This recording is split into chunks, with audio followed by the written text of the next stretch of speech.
Ready to fight na naman tayo ngayon araw. Mukhang magpapasubok na naman ako nito.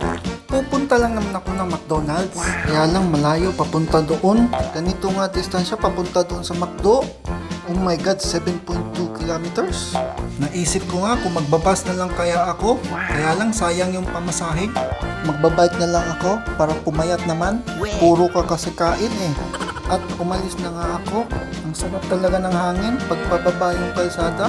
Nasa bukid kasi ako nakatira. Ang ganda naman ng mga flowers. Ang sipag naman nagtanim nito. Pwede kaya ako kumuha para iuwi sa bahay?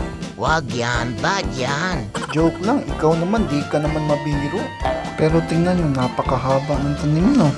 Pwede nga siguro kahit isa lang. Ang kulit mo, sige ka, huhulihin ka ng pulis. Pahinga muna, napagod na ako. Wala ka kasing exercise eh, kaya mabilis ka mapagod. Bahala na, tignan ko muna map. 2.2 kilometers pa. Dadaan pala ako ng river, no? At ayan na nga, nandito na nga ako sa river.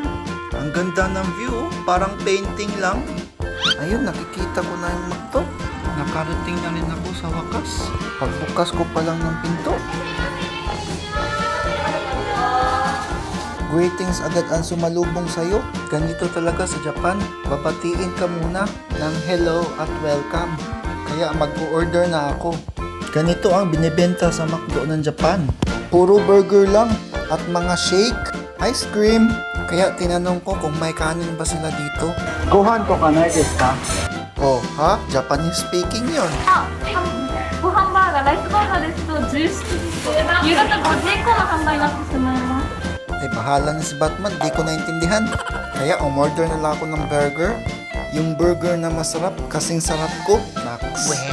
At ayan na, ready to bring house na yung order ko. Iisipin ko ulit yung pauwi. Another 7.2 kilometers. Bye McDonald's, sa susunod ulit. Pakanta-kanta lang ako dito pauwi para hindi ko ma-feel yung pagod. Ay mali pala, napagod rin pala ako. Kaya pahinga muna tayo saglit. Papayat ka na niyan. Sana nga pumayat. Pagod na pagod ah. Buti na lang nakarating na ako sa bahay. Ito nga pala yung binili ko, Big Mac at Chicken Mac Sandwich. Tara, kain tayo. Wachicha!